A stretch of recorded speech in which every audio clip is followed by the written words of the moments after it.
Hello friend, welcome to the channel pharmacy dictionary.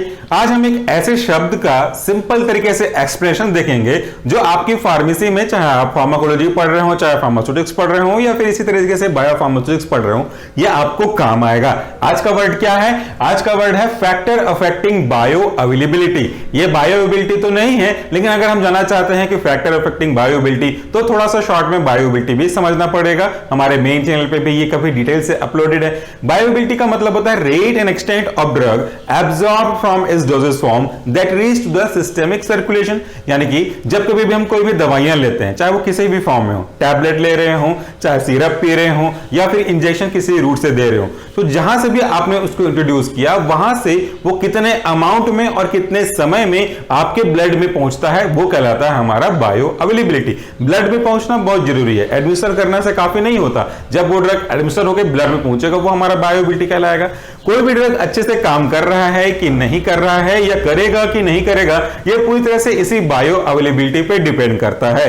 तो क्या bio availability सभी case में, सभी लोगों के लिए, सभी डोजेस फॉर्म में एक जैसा होता है, या कोई फैक्टर्स ऐसे होते हैं जो बायो अवेलेबिलिटी को अफेक्ट कर सकते हैं? अफेक्ट करने का मतलब होता है या तो बढ़ा सकते हैं या तो घटा सकते हैं, दोनों इस केस में पॉसिबल है। तो हाँ, बायो अवेलेबिलिटी को काफी सारे फैक्टर हैं जो अफेक्ट कर सकते हैं। मेनली इसको 3 कैटेगरी में डिवाइड किया गया है। पहला कैटेगरी अगर हम रफली बात करें तो वो होता है फार्मास्यूटिकल्स फैक्टर, दूसरा होता है फार्माकोलॉजिकल फैक्टर और तीसरा होता है पेशेंट रिलेटेड फैक्टर। तो अब सबसे पहले देख लेते हैं फार्मास्यूटिकल फैक्टर में क्या क्या इंक्लूड होती है।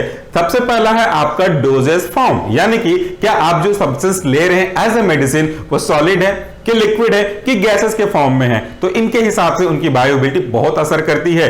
अगर सॉलिड है तो थोड़ा सा टाइम लगेगा क्योंकि उसके डिसइंटीग्रेशन और डिसोल्यूशन में टाइम लगेगा, लेकिन अगर वो सिरप है, सॉल्यूशन है या कोई और अदर सेमी सॉलिड के फॉर्म में, लिक्विड में है, तो कंपैरेटिवली सॉलिड की तुलना में ना वो डिसइंटीग्रेट होगा, ना वो डिसॉल्व होगा, डायरेक्टली वो एब्जॉर्ब होगा, तो उसकी बायो अवेलेबिलिटी अच्छी होगी। लेकिन अगर आप बात करते हैं गैसेस के, जैसे हम लोग मास्क यूज करते हैं, mask means mask containing aerosol, तो उसमें जो बायो अवेलेबिलिटी होगी वो काफी ज्यादा फास्ट होगी। और अगर आप आईवी इंजेक्ट कर रहे हो तो उसकी बायो अवेलेबिलिटी भी तो 100% होगी। एक ही समस्या याद रखिएगा कि बायो अवेलेबिलिटी केवल आईवी की 100% होगी, आईवी के अलावा किसी और रूट की बायो अवेलेबिलिटी 100% नहीं हो सकती, खास करके तो ओरल रूट की। तो पहला फैक्टर ये हो गया हमारा।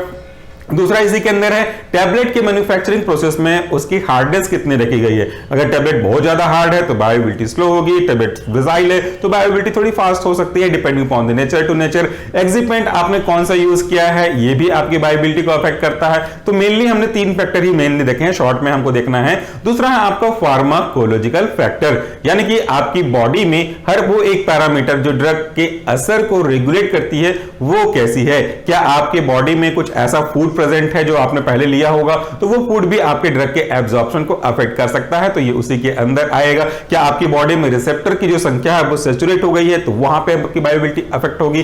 तीसरा है पेशेंट रिलेटेड फैक्टर, जो मोस्ट ऑफ द केसेस में दोनों को कंबाइन कर दिया जाता है, फार्माकोलॉजी और पेशेंट रिलेटेड फैक्टर, लेकिन थोड़ा सा अलग है।